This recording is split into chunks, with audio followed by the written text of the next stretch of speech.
Entrance പരീക്ഷയിൽ മരുന്നുകളെക്കുറിച്ച് ഒരുപാട് ചോദ്യങ്ങൾ വരാറുണ്ട്. പ്രധാനപ്പെട്ട മരുന്നുകളും അവയുടെ സൈഡ് എഫക്റ്റുകളും വേഗത്തിൽ പഠിച്ചെടുക്കാം.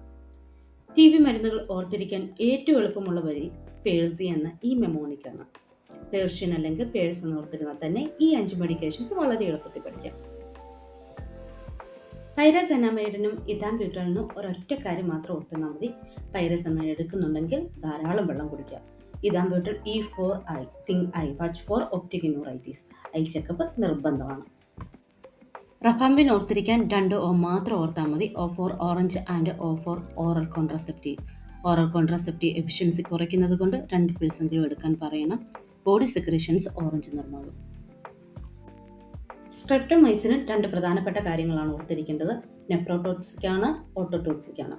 അതുകൊണ്ട് തന്നെ വാച്ച് ഫോർ ടിനിറ്റസ്, ഒളിഗോറിയോ, KFT ഒക്കെ ചെക്ക് ചെയ്യേണ്ടതും ധാരാളം വെള്ളം കുടിക്കേണ്ടതും അത്യാവശ്യമാണ്. ഇനി അവസാന മെഡിക്കേഷനായ ഐസോണിയാസൈഡിന് പ്രധാനമായും 3 കാര്യങ്ങളാണ് അറിഞ്ഞിരിക്കേണ്ടത്. റിസ്ക് ഓഫ് ഹെപ്പാറ്റോസിറ്റിയും ന്യൂറോടോക്സിറ്റിയും ഉണ്ട്. അതേപോലെ തന്നെ വൈറ്റമിൻ B6 ഇതിനോടൊപ്പം എടുക്കേണ്ടത് അത്യാവശ്യമാണ്. എംപ്റ്റി സ്റ്റൊമക്കിൽ മാത്രമേ ഇതെടുക്കാൻ പാടുള്ളൂ.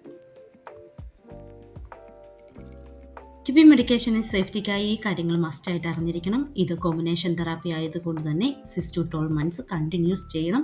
ഹെപ്പാറ്റോക്സിക് ആണ്.